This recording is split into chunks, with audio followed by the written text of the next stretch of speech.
नमस्कार बंधुगण, आपण समस्तंकु टीबीसी ओडिया चैनल रे स्वागत। बंधुगण मात्र आउ किछि दिन परे पवित्र राखी पूर्णिमा। एही राखी पूर्णिमा भाई भौणी मानकर बड़ पर्व अटे। एही राखी पूर्णिमा रे आपण माने एमिति किछि उपाय करि परिबे जेउ उपायटी करिबा द्वारा आपणक समस्याटी धीरे धीरे दूर होबाकू लागिबो। आपणकर दुख कष्ट दूर होबाकू लागिबो। लागि रहिथिबा समस्त समस्या दुख कष्ट निहाती धीरे धीरे दूर होबाकू लागिबो एवं माता लक्ष्मींकर आगमन हबो। देखंतु एही दुनिया रे आमे अनेक किछि समस्या को समाधान करबा पई सब बेले चेष्टा करिथाउ, किंतु निजर भाग्यटी को आमे निजे केते बेले परिवर्तन करि पारु नाहु। किंतु निजे चाहिए सठिक समय सठिक बार सठिक तिथि सठिक नक्षत्र रे आमे कोनोसी भी तंत्र मंत्र टोटका करिबा ताले ताहा द्वारा आमर भाग्यटी निश्चिंत भाव में बदलई हब। जे कोनोसी असाध्य कार्य को सुसाध्य रे परिणत करि परिबे, जे कोनोसी असंभव कार्य को संभव रे परिणत करि परिबे। आजर भिडियो रे मु आपण माननकु एमिति गोटे गछ विषय कहबी जे गछर मूलटी को आपण माने राखी पूर्णिमा दिन आनिबा द्वारा आपणक भाग्यटी चमकिबाकू लागिबो। आपणक घरे सबुबले कली कजिया लागि रहउछि, झगड़ा झांटी लागि रहउछि, शत्रु समस्या लागि रहउछि, जेते रोजगार कले मध्य टंकाटे रहु नाही, एपटरे आसी सेपटरे चली जाउछि, ताहेले आसंता राखी पूर्णिमा दिन करिनियंतु एही गोटे उपाय। देखिबे आपणकर समस्त समस्या धीरे धीरे दूर होबाकू लागिबो। तो चलंतु मु आपण माननकु सेही गछ विषय कहूछि, किंतु ताहारी पूर्वरु आपण माननकु विनम्र भावर सहित अनुरोध आपण माने दयाकरी समस्त भाई भौणी जो माने भी देखुछंती भिडियोटी को नियाति भाव में लाइक करि नियंतु, कारण आपण माने हजार हजार संख्या रे भिडियोटी को देखंती लाइक करबा पई भूली जानती।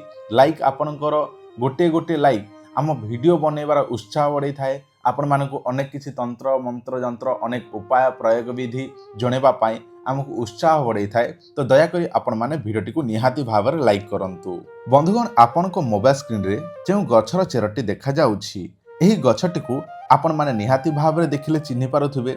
एही गछर ना हेउछि बाड़ी अँला। देखंतु एही बाड़ी अँला गछर बा एही जंगली अँला गछर ताहारी मूल आपनकु दरकार हेबो। एही बाड़ी अँला गछर ताहारी चेरटी को को समय आनिबे केमिति आनिबे एटा ध्यान देकी सुनंतु। जेउ दिन राखी पूर्णिमा पड़ुछि ताहारी पूर्व दिन संध्या समय एही गछर मूल पाखरे पूजा अर्चना करिवे। केमिति पूजा विधि करिवे देखंतु, धूप दीप नैवेद्य पंचामृत गंगा जल ता सहित अरुआ चाउल ता सहित आपण कौन करिवे जोटा कि गुआ निमंत्रण करिवे, गुआ पानपत्र इत्यादि आपण देवे एवं पूजा विधि करिवे। ताहा पर हलदिया सूता नैथिबे ता संगे 7 थर से जोटा कि गछरे गोड़ाई देवे, 7 घेरा बुलिवे आउ निमंत्रण करिदेवे। निमंत्रण करिकी देखंतु को समय करिवे जेउ दिन राखी पूर्णिमा अछि ताहारी पूर्व दिन संध्या समय। ताहा परे निजर समस्या जणेकी घर को चली आसीबे। ताहा परे ताहार आर दिन अर्थात राखी पूर्णिमा दिन पूर्व दिन पूजा विधि करिवे। राखी पूर्णिमा दिन सकाळु ब्रह्म मुहूर्त उठी पड़िवे, स्नान करिवे, शुद्ध वस्त्र धारण करिवे एवं सेई गछर चेरटी को आपण ओपारिकी नै आसीबे।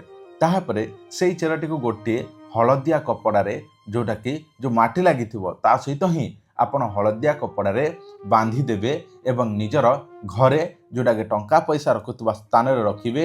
एहा द्वारा देखिवे आपणक घरे लागि रहितबा समस्त दुख कष्ट समस्या धीरे धीरे ठीक होबाकू लागिबो।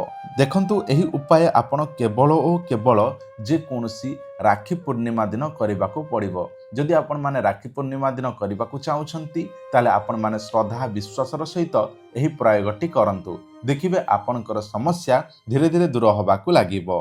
जदि आपण माने कोनोसी तंत्र मंत्र जंत्र निजे प्रयोग करि पारु नाहंती, अनेक गुडे समस्या अछि, ताहले आपण मानक पई गोटे सूचना। जदि आपनको पुष्य नक्षत्र रे तयारी होइथिबा कोनोसी ताबिज दरकार अछि ताहले आपण माने आमठारु नै परिबे। एही ताबिज रो 15टी काम कोन कोन करिवो ताहा आपण माने पढि परिबे। तथापि मु आपण मानकु जणै दउछि सेही ताबिज रो कोन सब काम। नंबर 1 सर्वजन वशीकरण, नंबर 2 सर्वमोहिनी, नंबर 3 सर्वकार्य सिद्धि, नंबर 4 स्वामी वशीकरण, नंबर 5 स्त्री वशीकरण, नंबर 6 व्यापार वृद्धि, नंबर 7 शत्रु वशीकरण, नंबर 8 प्रेम समस्या, नंबर 9 कोर्ट कचेरी रे विजय, ନମ୍ବର 10 ଉଚ୍ଚାଟନ ପାଙ୍ଗଣ ନାଶନ ପାଇଁ ଏହି ତାବିଜଟି କାମ କରିବ। ନମ୍ବର 11 ଭୂତ ପ୍ରେତଠାରୁ ରକ୍ଷା।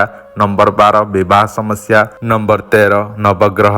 ନମ୍ବର 14 ଧନ ବୃଦ୍ଧି। ନମ୍ବର 15 ଚାକିରି ସମସ୍ୟା ପାଇଁ ଏହି ତାବିଜଟି ବା ସମସ୍ତ କ୍ଷେତ୍ରରେ 15ଟି କାମରେ ଏହି ତାବିଜଟି ଆସିବ। ଏହି ତାବିଜରେ ଆମେ ଅନେକ ପ୍ରକାର ଚେରିମୂଳି ଦେବୁ। ଯେଉଁ ଚେରିମୂଳି ଆପଣମାନେ ଦେଖିପାରୁଛନ୍ତି ଏହିସବୁ ଚେରିମୂଳିକି ଭର୍ତ୍ତି କରିକି ଆପଣଙ୍କୁ ଦିଆଯିବ। ଏହି ତାବିଜ ପିନ୍ଧିଲେ 15ଟି କାମରେ ଆସିବ। ଏହି ତାବିଜଟି ଆପଣମାନଙ୍କୁ ପଡ଼ିଯିବ 3500 ଟଙ୍କା, ଯେଉଁଟାକି ତମ୍ବାର। ଆଉ ଯଦି ଆପଣମାନେ ରୂପାରେ ତିଆରି ତାବିଜ ନେବାକୁ ଚାହୁଁଛନ୍ତି ତାହେଲେ ଆପଣଙ୍କୁ ପଡ଼ିବ 4000 ଟଙ୍କା। ଯଦି ଆପଣଙ୍କୁ ଏହି ତାବିଜଟି ଦରକାର ଅଛି ତାହେଲେ ଆପଣମାନେ ଏହି ନମ୍ବରରେ ଫୋନ୍ପେ ଗୁଗଲ ପେରେ ପେମେଣ୍ଟ କରି ଆଡ୍ରେସଟି ଆମକୁ ଦେବେ। ତାହେଲେ ଆମେ ଆପଣଙ୍କୁ ବାଇପୋଷ୍ଟ ମାଧ୍ୟମରେ ପଠାଇଦେବୁ। ଯେମିତିକି ବାଇପୋଷ୍ଟ ଯେଉଁଟାକି ଡାକଘରରେ ପଠାଇଦେବୁ। 5-7 ଦିନ ଭିତରେ ଆପଣଙ୍କୁ ପହଞ୍ଚିଯିବ, ଯାହାକି ଡାକଘର ସାହାଯ୍ୟରେ ବାଇପୋଷ୍ଟ ମାଧ୍ୟମରେ 7 ଦିନ ଭିତରେ ପହଞ୍ଚିଗଲା ପରେ ସେହି ତାବିଜକୁ ଆପଣ କେମିତି ବ୍ୟବହାର କରିବେ ତାହା ଆମେ ଆପଣଙ୍କୁ କଲ୍ ମାଧ୍ୟମରେ ବା ଫୋନ୍ ମାଧ୍ୟମରେ ଜଣାଇଦେବୁ। ବ୍ୟବହାର କରିଲେ ଆପଣଙ୍କ 15ଟି କାମ 7 ଦିନ, 11 ଦିନ, 21 ଦିନ ଭିତରେ କାମଟି ଜଣାପଡ଼ିବାକୁ ଲାଗିବ। ଯଦି ଆପଣଙ୍କୁ ଏହି ତାବିଜଟି ଦରକାର ଅଛି ତାହେଲେ ଯୋଗାଯୋଗ କରନ୍ତୁ।